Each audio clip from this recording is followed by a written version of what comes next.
Welcome back. In the last lecture we proved the result that every positive definite form is equivalent to a reduced form, and we also saw that given any discriminant d, which is a negative number, there are only finitely many reduced forms of the discriminant equal to d. So, we would like to compute this number, and the number of inequivalent reduced forms of the negative discriminant d is called the class number of d. This is a very important quantity. In fact, given any such negative number, there is a certain field extension of the rationals associated to the number, and then there is a quantity called class group associated to this field extension. This class number that we are going to compute actually happens to be the cardinality of the class group. So, the class group and so on, which is defined in a slightly non-trivial way, its order can be computed very easily simply by looking at the number of inequivalent reduced forms of the discriminant d. So, this is a very important number, we denote it by hd. Let us do one computation for this number. We know that this number has to be negative and it is allowed to be 1 or 0 mod 4. So, let us look at the first negative number which is non-zero and is 0 mod 4. So, that number is minus 4. Let us compute h of minus 4.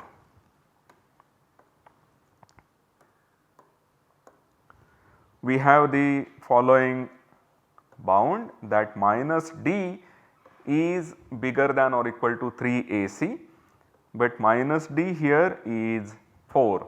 So, we get immediately the bound on AC to be less than or equal to 4 by 3. Now, it is possible that your A and C might be 0. If A and C are, if any of these, so which means that if the product is 0, then d is b square, because actual definition of d is b square minus 4 AC, but AC is 0. So, d is b square and b square is always bigger than or equal to 0. So, this is not possible.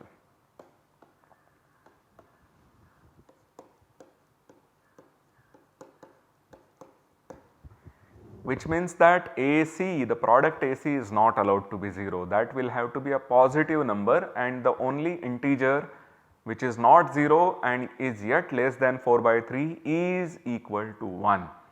So, what we then have is that A equal to C equal to 1. A and C are both non-negative, so they are both either 0 or positive, and their product is equal to 1. So, they better be both equal to 1.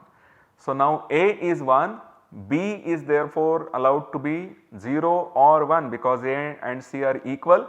So, the possibilities for B go from 0 to A, which is 0 and 1. So, further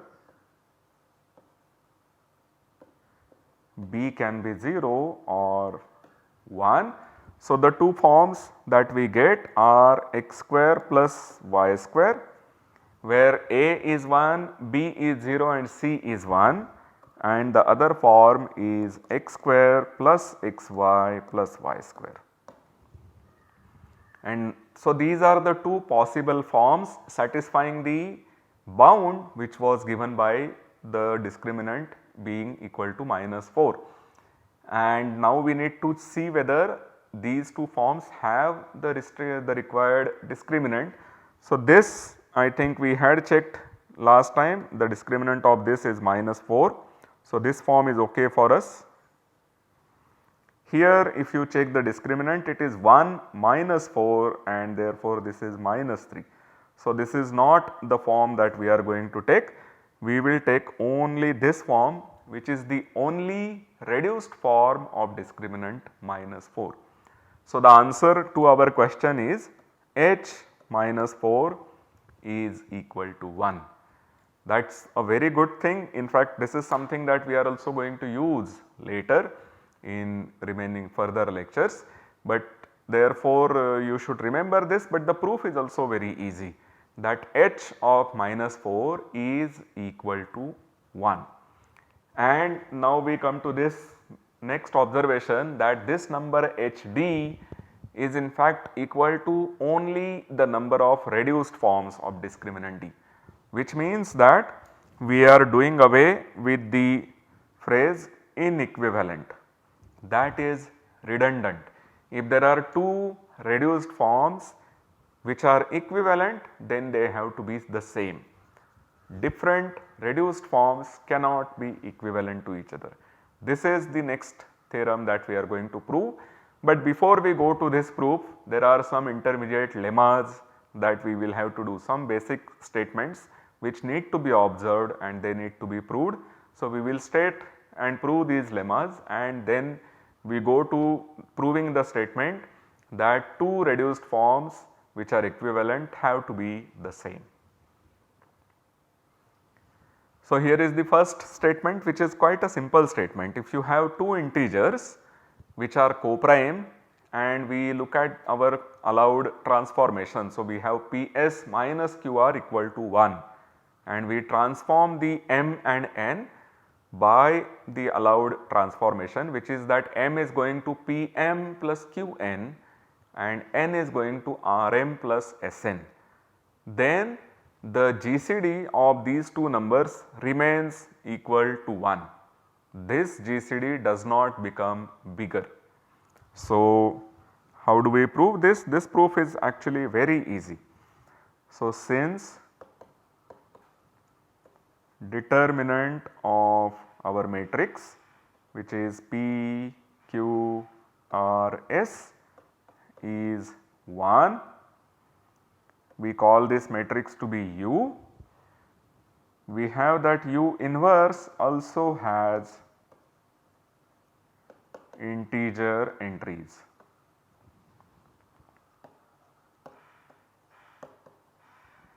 Say U inverse is A, B, C, D. So, we have U inverse which also has integer entries, and if we call these numbers as alpha and beta, then U inverse into alpha beta gives us our numbers m and n. So, m is a linear combination, integral linear combination of alpha and beta, n is an integral linear combination of alpha and beta given by a, b and c, d.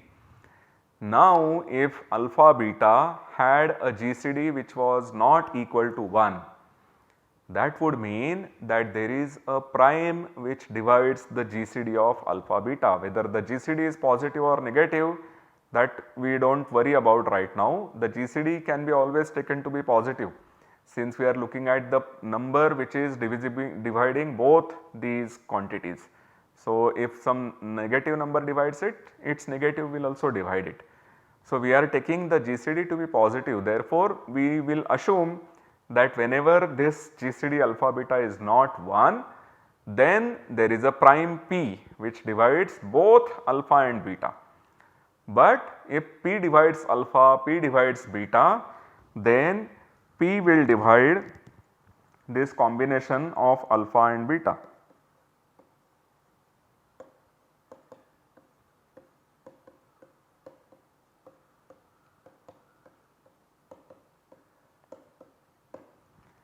If there is a P which divides alpha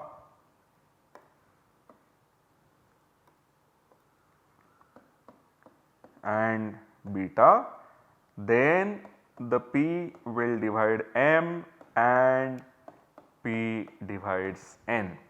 This is clearly a contradiction because we had assumed that the numbers m and n are co-prime. So, if m and n are co-prime and you have a GCD of alpha and beta to be not equal to 1, we get a contradiction. So, the GCD of m and n have to be equal to 1. This is a very important statement. Let us see the importance of this statement in the next slide.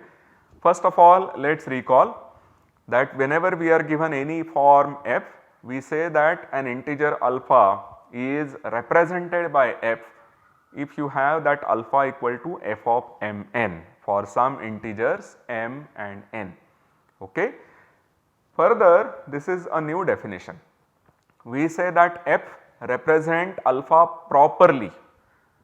The integer alpha is represented properly by f if you have alpha equal to f of m comma n, where the m and n are co-prime. The GCD of m and n is equal to 1.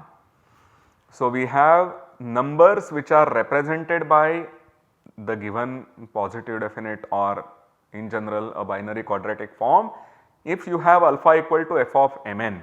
Now, these m and n might have a non-trivial GCD, but if the GCD is 1, the corresponding integers which are represented by such pair of elements are called to be properly represented by the given form f. What does the lemma say? Remember, lemma said that whenever you had mn to have GCD 1, the transformation, the change of variables will give you another pair which will continue to have GCD 1. So, lemma 1 says that the integers properly represented by two equivalent forms are the same. We had earlier seen that the value sets of two equivalent forms is the same set. If you have an integer which is represented by one form, it is also represented by its equivalent form, and therefore, the values represented by two equivalent forms are the same sets of integers.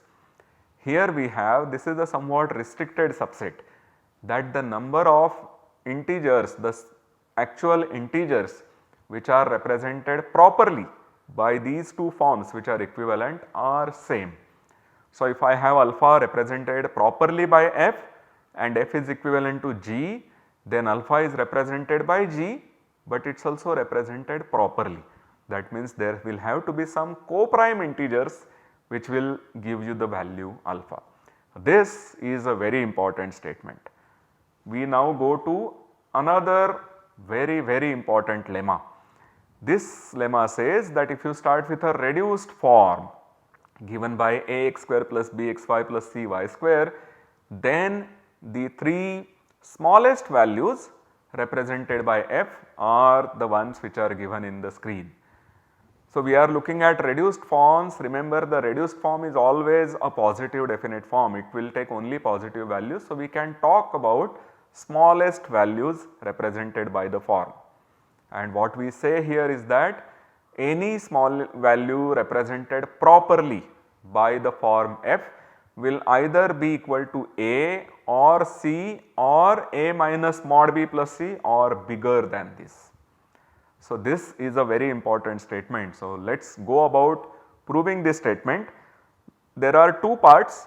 First of all, we will have to prove that these three values are represented by the form, and then we will say that any value represented properly by our form will have to be bigger than or equal to these three. So, that will tell you that these are the three smallest values represented by our form. So, A is first of all equal to f of 1 comma 0, C is equal to f of 0 comma 1, and A plus or minus mod B plus C is f of 1 comma plus minus 1. So, we then have that these values A, C and A plus minus mod B plus C are represented properly by our form f. Now, note here that here although we have the integers 1 comma 0 and the GCD of 1 comma 0 is 1. Similarly, here we have 0 comma 1 and clearly GCD of 0 comma 1 is also 1. If you had anything where one of the two integers, if you had any pair of integers where one of the two integers is 0, then the other will have to be a multiple of 1 clearly, and then the value represented will be a multiple of A or C by a square. This is what we have, and now what we are going to see further is that if you have any two integers which are co-prime, then clearly whenever one of them is 0, the other is 1. So, if you are looking at integers which are represented properly by our form f, and if none of those integers is 0, then we have to only show that those values are bigger than or equal to A minus mod B plus C. So, let me write down this statement. We show that if Mn is 1, the product is non-zero, then f m comma n is bigger than or equal to A minus mod B plus C. This will complete the proof because the proper representation requires a pair of integers which are co-prime. If any of the m or n is 0, the other integer has to be 1. So, 1 0 and 0 1, these are the two possible pairs of integers which are co-prime, and one of the two integers is equal to 0, but there are no other such elements. So, once we are done with these two, the other numbers that are going to be properly represented will be given by m comma n, where the product mn is non-zero, and then we show that any such value f of mn has to be bigger than or equal to this third number A minus mod B plus C. Before we go further, let us also quickly observe that the inequalities that we have written here are true. We clearly have that C is bigger than or equal to A when because our form is reduced. So, this inequality is okay. This inequality is there because A minus mod B, this is always bigger than or equal to 0. Remember, B can take values only from minus A to A. So, mod B can never be bigger than A. So, A minus mod B, this is either a positive number or is 0, and therefore, the second inequality also holds. So, we have these three numbers in this order which are represented properly by the form f, and these are the three smallest values represented by f properly. So, now we need to show this last statement that whenever you have a pair of integers mn of non-zero integers which are co-prime, then the value f of mn is bigger than or equal to A minus mod B plus C.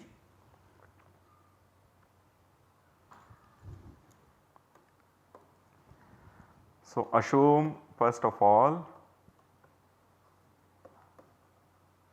that our mod m is bigger than or equal to mod n.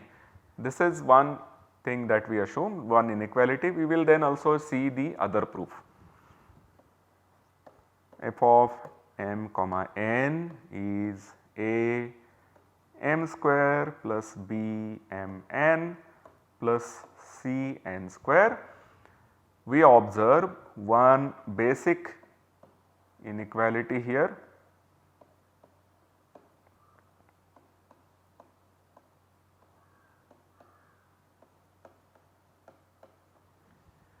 We will prove this inequality later, but let us assume this inequality to begin with. Okay.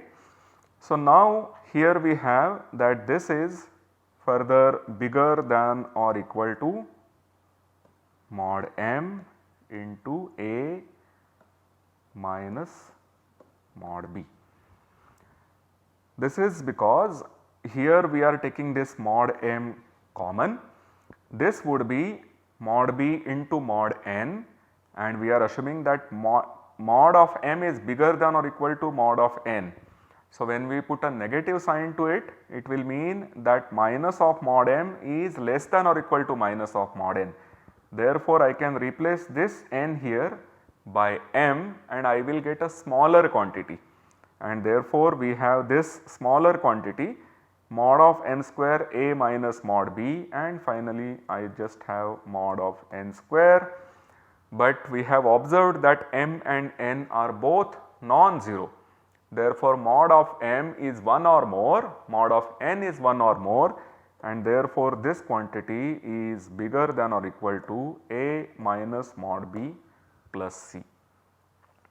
So, barring the inequality that we have here, which is not proved yet, we have the result that with mod m bigger than or equal to mod n, f of mn is always bigger than or equal to a minus mod b plus c. Now, m is the coefficient of a, n is the coefficient of c. Let us look at the inequality that we have obtained. The inequality is symmetric as far as a and c are concerned. If you switch a and c, the inequality that you obtain remains the same. So, therefore, we will have the same method clearly. If mod m is less than mod n, we get the same inequality. So, modulo this inequality that we have not yet proved, we are done with the proof, because we would have proved that whenever mn are non-zero and are co-prime, the values taken by m and n on the form f is bigger than or equal to a minus mod b plus c. And let us just see what is happening. So, let me write down this inequality once again on the next slide, and we will prove this.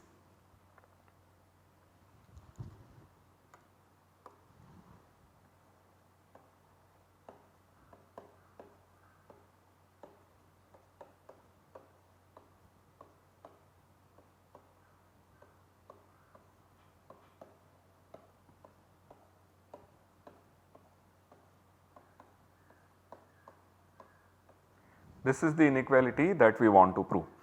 Now, notice that this thing is simply a times mod m square minus mod m into mod bn plus c times mod n square.